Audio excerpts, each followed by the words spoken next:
छत्तीसगढ़ की बस्तर लोकसभा सीट पर नामांकन के आखिरी दिन कवासी लखमा ने अपने आला नेताओं के साथ पर्चा दाखिल किया। बस्तर लोकसभा सीट के लिए नामांकन का आज आखिरी दिन था। कांग्रेस पार्टी ने आम सभा और नामांकन रैली के माध्यम से अपनी ताकत दिखाई। जगदलपुर की नामांकन रैली में कार्यकर्ताओं का जबरदस्त उत्साह नजर आया। वहीं कांग्रेस प्रत्याशी कवासी लखमा ने पूर्व सीएम भूपेश बघेल और पीसीसी चीफ दीपक बैज की मौजूदगी में पर्चा दाखिल किया। इसके पहले लालबाग मैदान में नामांकन सभा आयोजित की गई। इस दौरान पूर्व सीएम भूपेश बघेल ने कहा कि बीजेपी की वजह से लोकतंत्र पर खतरा बना हुआ है। वहीं कांग्रेस महापौर व नेताओं का बीजेपी में शामिल होने को लेकर भूपेश बघेल ने तंज करते हुए कहा कि कुछ तो मजबूरियां रही होंगी, यूं ही कोई बेवफा नहीं होता। छत्तीसगढ़ का बस्तर लोकसभा सीट आदिवासी बाहुल्य क्षेत्र है, इस वजह से यहाँ सीट आदिवासियों के लिए आरक्षित है। ये सीट प्रदेश के 11 लोकसभा सीटों में से राजनीतिक दृष्टिकोण से काफी महत्वपूर्ण भी है। हालांकि 1999 से लेकर 2019 के लोकसभा चुनाव तक इस सीट पर बीजेपी का ही दबदबा रहा है, लेकिन 2019 में कांग्रेस के प्रत्याशी दीपक बैज बस्तर लोकसभा चुनाव में 29,000 मतों के अंतर से इस सीट पर चुनाव जीते थे। पर इस बार दीपक बैज टिकट के मामले में पार्टी का भरोसा नहीं जीत पाए और टिकट पूर्व मंत्री और 6 बार सुकमा विधायक कवासी लखमा को दे दिया गया। बस्तर लोकसभा सीट में 8 विधानसभा क्षेत्र आते हैं, जिनमें 6 जिले हैं। बस्तर की बात करें तो नक्सलवाद ही मूल समस्या इस वक्त बनी हुई है, जिसके चलते जन सामान्य को अनगिनत परेशानियों का सामना भी करना पड़ता है। बहरहाल प्रथम चरण की चुनाव के नामांकन के आखिरी दिन कांग्रेस और भाजपा दोनों दलों ने बस्तर में अपनी पूरी ताकत झोंक दी है। छत्तीसगढ़ से निकिता जसवानी की रिपोर्ट। क्या लगता है? मैं तो बोल रहा हूँ कुछ तो मजबूरियां रही होगी, वरना कोई यूं ही बेवफा थोड़ी होता है। सर मोह भंग होने की वजह क्या रही? अरे तो उनसे पूछिए भाई, किसी को महापौर बना दिए, कोई प्रदेश कांग्रेस एक पार्षद है जिसको प्रदेश कांग्रेस कमेटी महामंत्री बनाया हो, उसके बाद भी यदि कोई बात है तो कहीं न कोई कुछ तो है। सर उल्टा जी ने अभी कहा था क्या सर, ये लोग चले गए भाजपा में, इसका फायदा होगा हमको, इसका हमको फायदा होगा, नुकसान नहीं होने वाला। सर उल्का जी ने अभी जस्ट मंच से कहा है कि भाजपा एक वॉशिंग मशीन की तरह काम करी है, जो भ्रष्ट नेता है वो भाजपा के पास जा रहे, साफ सुथरा होके आ रहे हैं। तो क्या महापौर भी भ्रष्ट थी या फिर जितने नेता जो जा रहे हैं कांग्रेस के वो सारे भ्रष्ट थे? उनको तो भ्रष्टाचार का आरोप भाजपा लगाती थी कि नहीं लगाती, तो उनसे पूछिए। अब वो वॉशिंग मशीन में धुलने के बाद कैसी दिखती है वो भी आप पूछिए उनसे। नहीं तो अजीत पवार जी जिसे 70,000 करोड़ का आरोप लगाते थे, एक दिन पहले प्रधानमंत्री आरोप लगाए थे अजीत पवार को 70,000 करोड़ का, दूसरे दिन भाजपा ज्वाइन किए और डिप्टी सीएम बन गए। नारायण राणे वो भी उसी प्रकार से, असम के मुख्यमंत्री उसी प्रकार से। तो ये भाजपा के पास एक वॉशिंग मशीन है जिससे धूल के सारे नेता चकाचक हो जाते हैं, बिल्कुल, है ना। अब स्थिति ये है कि सब कांग्रेस के नेताओं को देश भर से खोज खोज के भाजपा में ले जा रहे हैं। अब भाजपा के नेताओं के काम केवल दरी बिछाना और झंडा उठाना रह गया है। चाहे ज्योतिरादित्य सिंधिया हो, चाहे और जितने नेता गिन लीजिए, सब लोग बड़े बड़े मंत्री बनेंगे, ये लोग दरी झंडा उठाएंगे। कांग्रेस के नेता जा रहे हैं तो आप लोग रोक क्यों नहीं पा रहे उन्हें जाने से? जिसको जाना है जाए भाई, पार्टी कमजोर नहीं हो रही? कोई कमजोर नहीं होगा, देखना कैसे मजबूती से उभरेगी। पिछले समय जगदलपुर विधानसभा से हम लोग हारे थे, इस समय हम जीतेंगे और भारी बहुमत से जीतेंगे। आप पर एफआईआर हुआ है कवासी लखमा, तो इसके काम डबल इंजन की सरकार है, एफआईआर करेंगे।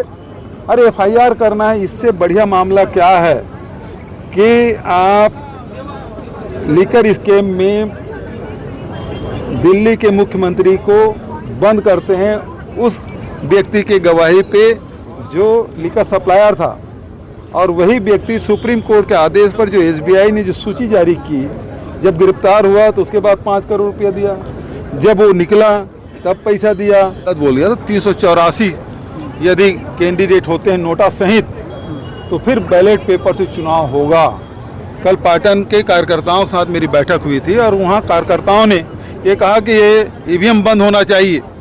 हमारी लीड 20,000 की नहीं थी, हमारी लीड 55 से 60,000 की थी पाटन में, वो ईवीएम के कारण से कम हुआ है, तो ईवीएम बंद करवाइए। तो मैंने कहा ये मेरे हाथ में है, इलेक्शन कमीशन विपक्षी दलों से मिलने से इनकार कर दे 9 महीने से, कोर्ट न्यायालय में सैकड़ों प्रकरण दर्ज हैं। लेकिन एक बात है, जो काम न्यायालय नहीं कर सकती, जो काम इलेक्शन कमीशन नहीं कर सकती, वो इस हाल में बैठे हुए लोग कर सकते हैं।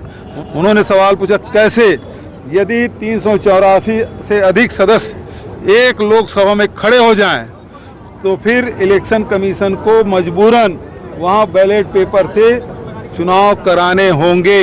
तो वहाँ ब्लॉक कांग्रेस कमेटी के साथियों ने प्रस्ताव पारित किया कि हम दुर्ग लोकसभा में 384 से अधिक सदस्य खड़ा करेंगे और वहाँ बैलेट से चुनाव कराएंगे। पारदर्शिता के साथ चुनाव संपन्न होगा प्रथम चरण में।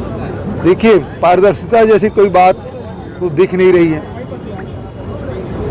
जो संविधान सभा ने सुप्रीम कोर्ट के वहाँ जो पास किया था कि इलेक्शन कमीशन के जो सदस्य हैं उसमें जो नियुक्ति हुई उस कमेटी में सुप्रीम कोर्ट के भी चीफ जस्टिस को सदस्य होना चाहिए, उसको लोकसभा में बहुमत के आधार पर बदल दिया गया। और जिस प्रकार से एक इलेक्शन कमिश्नर ने इस्तीफा दिया है और इस्तीफा का कारण आज भी पता नहीं है, और तत्काल चूंकि चुनाव नज़दीक है तो 2 सदस्य और नियुक्त किए गए हैं, तो समझ सकते हैं कि किस प्रकार से सारी एजेंसियां दबाव में हैं। जब ईडी चुने हुए मुख्यमंत्री को जेल में डाल सकते है, 2 साल से जांच चल रहा है, 2 महीने और रुक जाते क्या फर्क पड़ता था, लेकिन आपने उसको बंद कर दिया। तो बैंक खाते सीज कर दिए, कांग्रेस पार्टी के बैंक खाते सीज है, आम आदमी पार्टी के बैंक खाते को कार्यालय को उन्होंने सीज कर दिया है। तो आप निष्पक्ष चुनाव कैसे कल्पना कर सकते हैं? तो इसलिए ये जो चुनाव है वो आम चुनाव नहीं, ये खास चुनाव है। ये लड़ाई किसी कांग्रेस पार्टी या किसी दल के लिए नहीं, बल्कि देश के संविधान और देश के लोकतंत्र बचाने की लड़ाई है। तो ये 140 करोड़ जनता की लड़ाई है। सर, कांग्रेस नामांकन फॉर्म भरा आपने? आज हम लोग अभी मुहूर्त के हिसाब से एक बार हमने जमा किया है, अभी 2 बजे फिर करेंगे। किन मुद्दों को लेकर चुनाव लड़ेंगे? किन मुद्दों को लेकर? बस्तर का विकास, बस्तर का आवाज़ को दिल्ली में बुलंद करेंगे। लगातार छत्तीसगढ़ में, भोपाल में, मध्य प्रदेश में मैं 6 बार एमएलए थे।